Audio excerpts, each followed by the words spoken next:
BA Hindi honours, Hindi साहित्य का इतिहास चैप्टर कर रहे थे, काल विभाजन और नामकरण की समस्या। अब इसके कुछ इंपॉर्टेंट क्वेश्चन करते हैं। इसके पहला क्वेश्चन दे रखा है, निम्नलिखित कथनों में से सही उत्तर चुनकर निशान लगाएं। मतलब ये मल्टीपल चॉइस क्वेश्चन है। इसमें बताया गया, इसमें क्वेश्चन पूछा गया, इतिहास के काल विभाजन और नामकरण की आवश्यकता क्यों पड़ती है। ऑप्शन 1 दे रखा है, अध्ययन की सुविधा के लिए। ऑप्शन 2 है, इतिहास को सही ढंग से समझने के लिए। ऑप्शन 3 दे रखा है, काल विभाजन और नामकरण की कोई आवश्यकता नहीं है। और ऑप्शन 4 है कि फर्स्ट और सेकंड दोनों सही है। तो इसका आंसर होगा फर्स्ट और सेकंड दोनों सही है। इतिहास के काल विभाजन के नामकरण की आवश्यकता इसीलिए पड़ती है ताकि अध्ययन में सुविधा हो और इतिहास को सही ढंग से समझा जाए। अगला क्वेश्चन है, काल विभाजन और नामकरण का मुख्य आधार क्या होता है।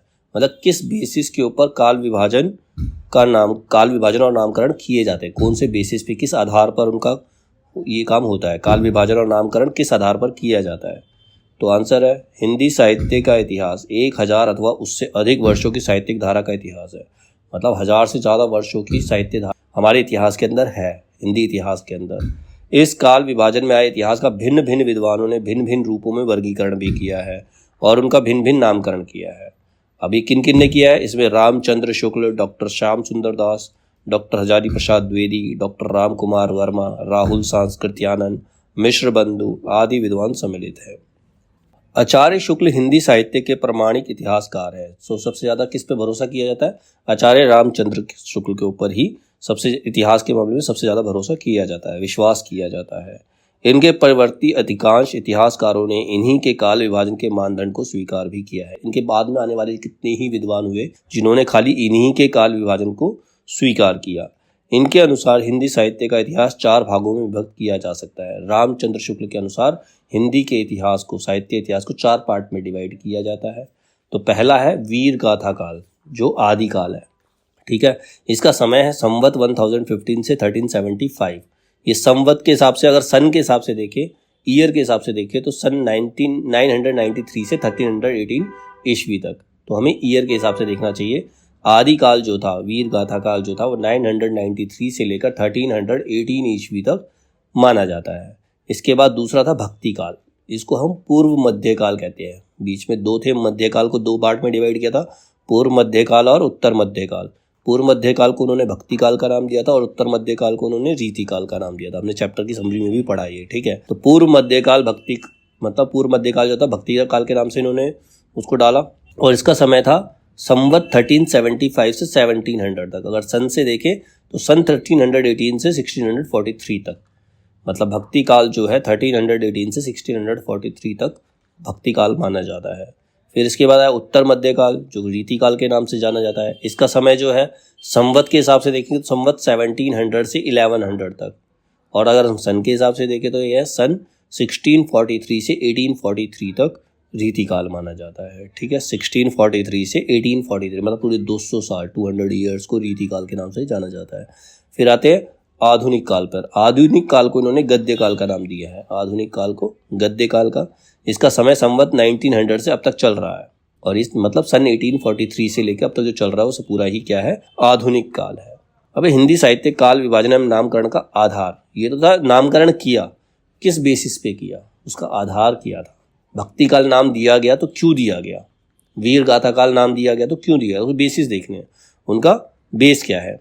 शुक्ल जी का मत है कि जिस कालखंड के भीतर किसी विशेष प्रकार की रचनाओं की अधिकता दिखलाई पड़े, मतलब एक विशेष प्रकार की रचना ज़्यादा दिखाई पड़ता है, उसका नामकरण उन रचनाओं में निहित मुख्य प्रवृत्ति के आधार पर किया जाए।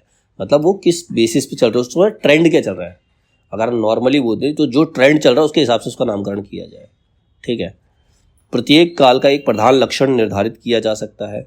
शुक्ल जी के अनुसार ग्रंथों की प्रसिद्धि काल निर्धारण की मुख्य भूमिका निभाती है। जैसे उन्होंने वीर गाथा काल नाम दिया तो वहाँ पर वीर रस की कविताएं ज़्यादा चल रही थी, इसीलिए उसको वीर गाथा काल नाम दे दिया। भक्ति काल नाम दिया, वहाँ पर भक्ति की धारा ज़्यादा थी, राम भक्त कृष्ण भक्त बहुत ज़्यादा हुए तो उसको भक्ति काल का नाम दे दिया। रीति काल में क्या हुआ, रीति काल में वो जो पुराने लोगों को फॉलो करते, एक नई रीति आई। रीति काल में सबसे ज़्यादा क्या था, अपने राजाओं की प्रशंसा करना, उनके लिए कविताएं लिखना, उनके मनोरंजन के लिए काम करना। तो वो रीति, वो एक रीत बन गई थी, तो वो रीति काल हो गया। और आधुनिक काल में गद्य वगैरह की जब विकास हुआ तो उसको आधुनिक काल का नाम देते थे। मतलब यही है कि जिस प्रकार का ट्रेंड चल रहा है, जो प्रवृत्ति चल रही है उस युग के अंदर, उसी के आधार पर काल का नामकरण किया जाना चाहिए, काल विभाजन किया जाना चाहिए। शुक्ल जी का ये काल विभाजन तथा नामकरण बहुत कुछ वैज्ञानिक एवं तर्क सम्मत माना जाता है, जबकि उनके पहले कई विद्वानों ने इस दिशा में अथक प्रयास किया, लेकिन उनकी मान्यता उतनी सबल नहीं दिखाई पड़ती। सर्वप्रथम फ्रांसीसी विद्वान गार्सदा तासी, डॉक्टर गियर्सन, शिव सिंह सेंगर, मिश्र बंधु आदि ने क्षेत्र में अपना अपना प्रयास किया, लेकिन उसमें शुक्ल जी का विभाजन अधिक तर्कयुक्त है, मतलब उसमें ज्यादा फैक्ट दिखाई पड़ते जो उन्होंने काल विभाजन किया। तर्कयुक्त भी है, वैज्ञानिक भी है और उसका सबल मतलब एक ठोस आधार भी है। ठीक है, तो ये था काल विभाजन और नामकरण का मुख्य आधार क्या होता है, ये क्वेश्चन का आंसर है। ठीक है, अब नेक्स्ट इसके अंदर क्वेश्चन है, काल विभाजन और नामकरण करते समय इतिहासकार किन किन बातों का ध्यान रखता है। सेम चीज को हमें दोबारा एक्सप्लेन करना है कि काल विभाजन और नामकरण करते समय में किन किन चीजों का ध्यान रखना चाहिए। वही प्रवृत्ति देखनी पड़ेगी, किस प्रकार की प्रवृत्ति चल रही है, किस प्रकार की रचनाएं हो रही हैं, किस प्रकार से लोगों की सोच चल रही है। ठीक है, इन्हीं सब चीजों का ध्यान रखना पड़ेगा। आंसर है इसका, साहित्य का विकास समाज के बीच में होता है।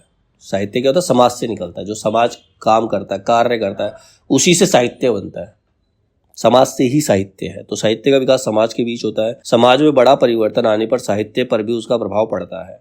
इस स्थिति में साहित्य इतिहास का काल विभाजन सामाजिक और राजनीतिक इतिहास से अप्रभावित नहीं रह सकता। अगर हम साहित्य का इतिहास पढ़ रहे हैं, उसका नामकरण कर रहे हैं, कुछ भी कर रहे हैं, तो वो किससे, समाज से जरूर प्रभावित होगा ही होगा। ठीक है, और राजनीति से भी प्रभावित होगा। साहित्य का अपना स्वतंत्र अस्तित्व होता है। अब राजनीति से कैसे होगा, हमारे पर अंग्रेजों का अधिकार हुआ, लोग परेशान हो गए उनके अत्याचारों से, तो उनके अंदर स्वतंत्रता की भावना आई, तो स्वतंत्रता के मतलब उस समय उसी प्रकार के रचनाएं करी जाने लगी, तो साहित्य वहां से प्रभावित हुआ, राजनीति से प्रभावित हुआ। आज की राजनीति क्या, अगर नेता बड़े बड़े वादे करके अगर नहीं करते, काम नहीं करते, तो उन पर व्यंग किया जाता है, कविताएं की जाती है। ठीक है, जैसे कि जो था संसद से रोटी तक। ठीक है, ये सारी कविताएं किस लिए है, इसीलिए है कि वो राजनीति से प्रभावित है। तो इसीलिए साहित्य का इतिहास जो था राजनीति और सामाजिक दोनों चीज़ों से ही प्रभावित रहता है। साहित्य का अपना स्वतंत्र अस्तित्व होता है और वह राजनीति के अनुचर नहीं है, मतलब वो राजनीति के अकॉर्डिंग नहीं चलता, लेकिन उससे प्रभावित जरूर होता है।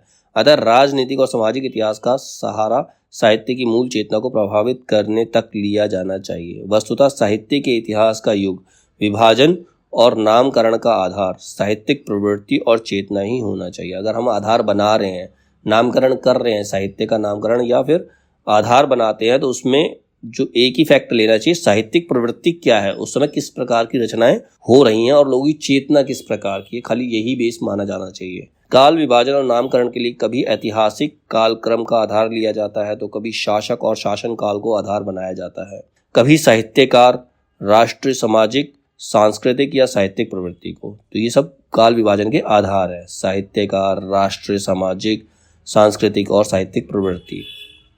हालांकि काल विभाजन और नामकरण का आधार साहित्यिक प्रवृत्ति और मूल साहित्य चेतना ही होनी चाहिए, पर यह जरूरी नहीं है कि किसी काल खंड विशेष में एक साहित्यिक प्रवृत्ति की प्रधानता हो। ऐसा जरूरी नहीं है कि किसी समय में एक ही प्रकार की प्रवृत्ति चल रही हो, अलग अलग प्रवृत्ति भी चलती। जैसे हम धार्मिक काल को ही देखें, भक्ति काल को ही देखें, उसमें भी दो तरह की प्रवृत्ति चल रही थी, सगुण भक्ति और निर्गुण भक्ति। तो एक प्रकार की प्रवृत्ति नहीं चलती, अलग अलग प्रकार की प्रवृत्ति भी चल सकती है। इस स्थिति में हमें दूसरे आधारों को भी देखना पड़ता है। कभी कभी किसी राष्ट्रीय सांस्कृतिक चेतना का प्रभाव पूरे कालखंड के साहित्य पर पड़ता है, जैसे भक्ति, पुनर्जागरण। कभी किसी व्यक्ति या साहित्य कभी किसी व्यक्ति का प्रभाव उस कालखंड के साहित्य पर पड़ता है, जैसे भारतेंदु युग हुआ, द्विवेदी युग हुआ, एक गांधी युग भी हुआ। गांधी की विचारधारा से बहुत सारे लोग प्रभावित हुए, काफी सारे साहित्य प्रभावित हुआ। अतः काल विभाजन और नामकरण करते समय अनेक आधारों को ध्यान में रखना पड़ता है। काल विभाजन और नामकरण में एक रूपता का आग्रह ठीक नहीं है, मतलब जरूरी नहीं है कि सबके काल विभाजन एक जैसे होंगे, सब में एक रूपता होगी, जरूरी नहीं है। ठोस एवं प्रमाणिक काल विभाजन और नामकरण वही है जो साहित्य की परंपरा को सही रूप में व्यक्त करने में सहायक हो। और समय संक्षेप में देखें, यानी कि शॉर्ट में समझे, तो काल विभाजन का आधार साहित्यिक प्रवृत्ति होना चाहिए कि साहित्यिक प्रवृत्ति उस समय की कैसी है। नामकरण भी साहित्यिक प्रवृत्ति के अनुसार करना चाहिए, और ऐसा संभव ना होने की स्थिति में राष्ट्रीय सांस्कृतिक प्रवृत्ति को आधार बनाया जा सकता है। युगों की सीमा का निर्धारण मूल प्रवृत्ति के शुरू होने और अस्त होने पर आधारित होना चाहिए। जहां से साहित्य की मूल चेतना परिवर्तन दृष्टिगत हो, वहीं से नए काल की शुरुआत मानी जानी चाहिए। हिंदी साहित्य का इतिहास कब से माना जाता है? अब इसके ऑप्शन दे रखे 7वीं शताब्दी से, 8वीं शताब्दी से, 10वीं शताब्दी से और 11वीं शताब्दी से। तो सही आंसर है 8वीं शताब्दी से, ऑप्शन 2। ठीक है, 8वीं शताब्दी से हिंदी साहित्य का आरंभ माना जाता है। हिंदी साहित्य का इतिहास लिखने वाले 3 विद्वानों के नाम लिखे हैं। इस हिंदी साहित्य के मेन 3 ऐसे कौन से इतिहासकार हैं जिन्होंने हिंदी साहित्य का इतिहास लिखा है? तो उनका नाम है जॉर्ज गियर्सन, आचार्य रामचंद्र शुक्ल और हजारी प्रसाद द्विवेदी। तो ये 3 राइटर्स हैं जिन्होंने हिंदी साहित्य का इतिहास लिखा है।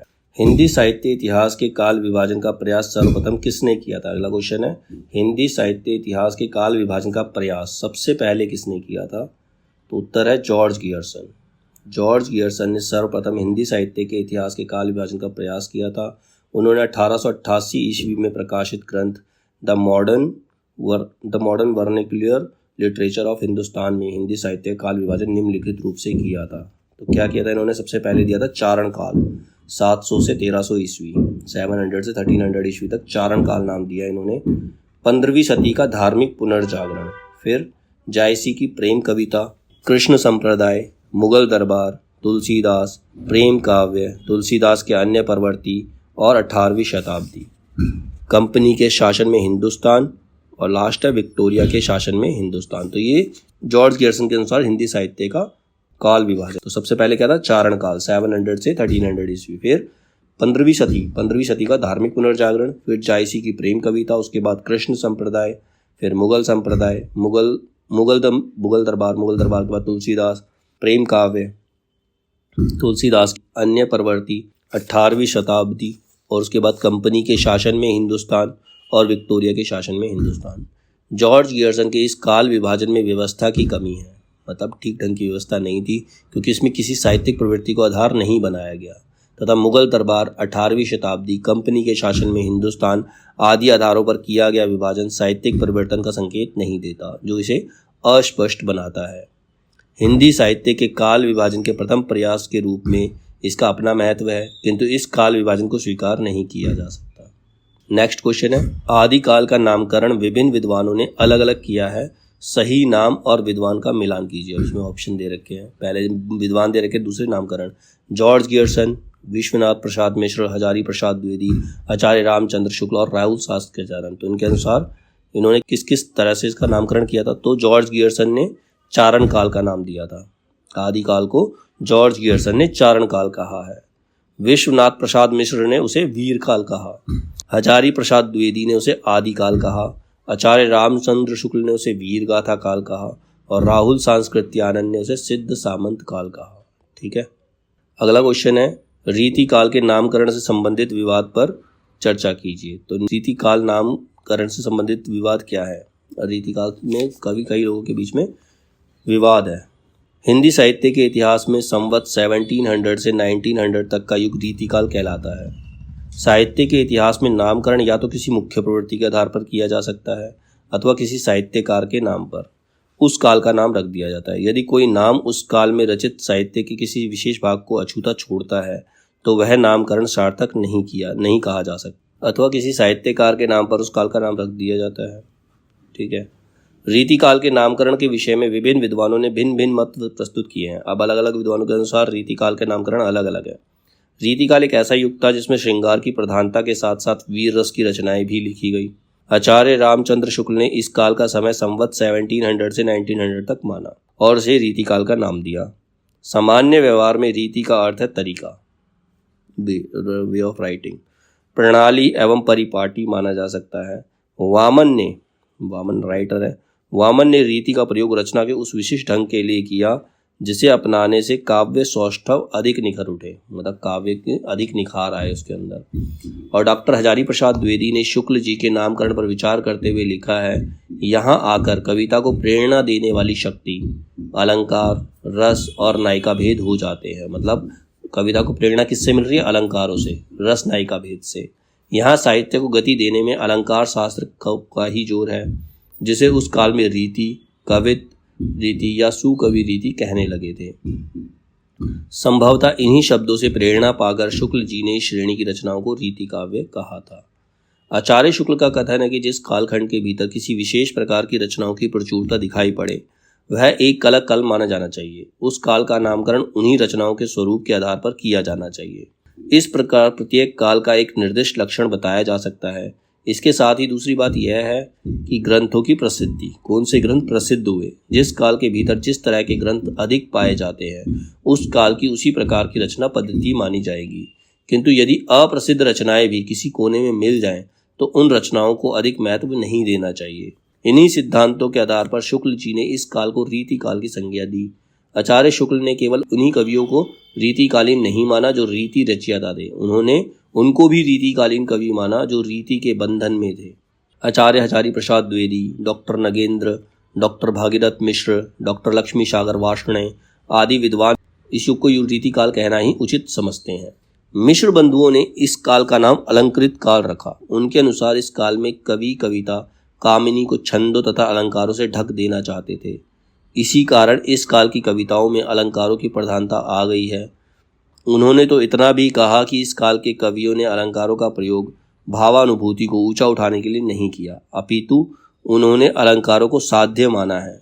अलंकारों को प्रकट करना ही उनका मुख्य ध्येय था, ना कि भावों में प्रकटता और सुंदरता लाने के लिए इन अलंकारों का प्रयोग किया गया है। अलंकृत काल नाम तो ध्यान पूर्वक देखने के पश्चात हम निश्चय में पहुंचते हैं कि यह नामकरण भी ठीक नहीं है। अलंकृत काल कहने से हम भावों की उपेक्षा कर जाते हैं। अलंकारों का इस्तेमाल कर रहे हैं, उसको अलंकृत काल नाम दे दिया, लेकिन उसमें जो भाव थे हम उसको भूल जाते हैं, तो इसीलिए ये नाम ठीक नहीं है। भावों से रहित कविता तो कविता हो ही नहीं सकती। कविता में भाव पक्ष तथा कला पक्ष का होना उसी प्रकार अनिवार्य है जिस प्रकार खीर बनाने के लिए दूध और चावल का होना। दूसरी बात यह है कि इस काल की कविता में केवल अलंकारों की ही प्रधानता नहीं है। केशव को छोड़कर इस काल के अन्य अनेक ऐसे कवि हुए हैं जिन्होंने रस तथा ध्वनि को ही काव्य की आत्मा माना है। ऐसे कवियों में मतीराम अथवा बिहारी आदि का नाम लिया जा सकता है। इस प्रकार इस युग को अलंकृत काल की संज्ञा नहीं दी जा सकती। फिर है डॉक्टर रमाशंकर रसाल। डॉक्टर रमाशंकर रसाल ने इस काल को कला काल की संज्ञा दी है। वस्तुतः कला काल नाम भी उपयुक्त नहीं कहा जा सकता, क्योंकि यह भी काव्य के भाव पक्ष को अपेक्षित महत्व नहीं देता। अगर कला काल नाम दे दिया तो भाव को की उपेक्षा कर जाता है। ग्रंथकार कवियों में कुछ ऐसे कवि हुए जिन्होंने अपने हृदयगत भावों की सुंदर कविताओं की रचना की है जो उनके मन से निकली। इस प्रकार यह नामकरण तत्कालीन परिस्थिति का एकांगी चित्र प्रस्तुत करता है।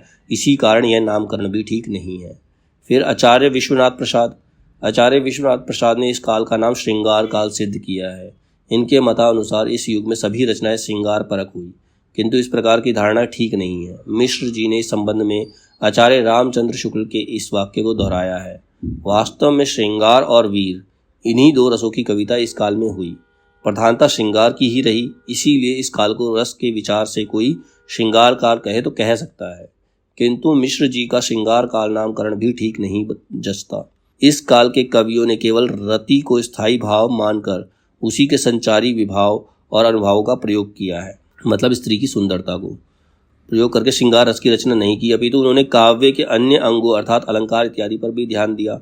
श्रृंगारिकता की प्रवृत्ति का हिंदी साहित्य पर प्रभाव पड़ा, किंतु इसी आधार पर इस काल को श्रृंगार काल कह दिया जाए ठीक नहीं लगता। आदिकाल तथा भक्ति काल में भी श्रृंगारिकता पूर्ण रचनाएं होती रही हैं, किंतु इनमें से किसी भी काल को श्रृंगार काल नहीं कहा, तो फिर इसे ही क्यों कहें। और दूसरी बात एक और, विद्वानों ने इस काल की रचनाओं को 3 भागों में बांटा है, रीतिबद्ध, रीति सिद्ध और रीति मुक्त। इन 3 पार्ट में डिवाइड किया था रीति काल को। इस प्रकार हम देखते हैं कि रीति शब्द का प्रभाव प्रत्यक्ष या परोक्ष रूप से सभी कवियों पर है। रीतिबद्ध कवियों ने अपनी रचनाओं में लक्षणों का प्रतिपादन किया। रीति सिद्ध कवियों की रचनाओं में परोक्ष रूप से यह रीति परिपाटी काम कर रही है, और रीति मुक्त कवियों में भी कोई ना कोई विशिष्ट पद रचना शैली कार्य कर रही है। इस कारण से इस काल को श्रृंगार काल ना कहकर रीति काल कहना ही अधिक युक्ति संगत है। इस प्रकार रीति काल की सभी प्रवृत्तियों तथा परिस्थितियों को ध्यान में रखकर हम आचार्य रामचंद्र शुक्ल के नामकरण रीति काल से सहमत हैं। अलंकृत काल, कला काल, श्रृंगार काल इस काल के आंतरिक प्रवृत्तियों का घोतन नहीं कर सकते। शुक्ल जी ने रीति का अर्थ काव्यांग निरूपण की शास्त्रीय पद्धति तथा काव्य रचना शैली, इन दोनों अर्थों में ही किया था। रीति काल पर एक आक्षेप यह भी लगाया जाता है कि इसमें रीति मुक्त कवियों की कविता का समावेश नहीं हो सकता। मतलब कई लोग ये कहते हैं कि रीति काल के अंदर हम रीति मुक्त कवियों की कविता को शामिल नहीं कर सकते, किंतु रीति शब्द को इसके व्यापक अर्थ में ग्रहण कर लिया जाए तो यह कभी भी इस परिधि में आ सकते हैं, हम उनको भी ले सकते हैं। अंत में हम डॉक्टर भागीरथ मिश्र के निष्कर्ष को अपना निष्कर्ष मानते हुए उन्हीं के शब्दों में कह सकते हैं कि कला काल कहने से कवियों की रसिकता की उपेक्षा होती है। अगर हम उसको कला काल कहेंगे तो जो उनके अंदर रस है, जो उनके अंदर भाव है, वो उपेक्षित हो जाएगा। और श्रृंगार काल कहने से वीर रस तथा राज प्रशंसा की रीति काल कहने में राज प्रशंसा की रीति काल कहने में प्राय कोई भी महत्वपूर्ण वस्तुगत विशेषता उपेक्षित नहीं होती और प्रमुख प्रकृति सामने आती है। तो यह युग रीति पद्धति का युग था। यह धारणा वास्तविक रूप से सही है।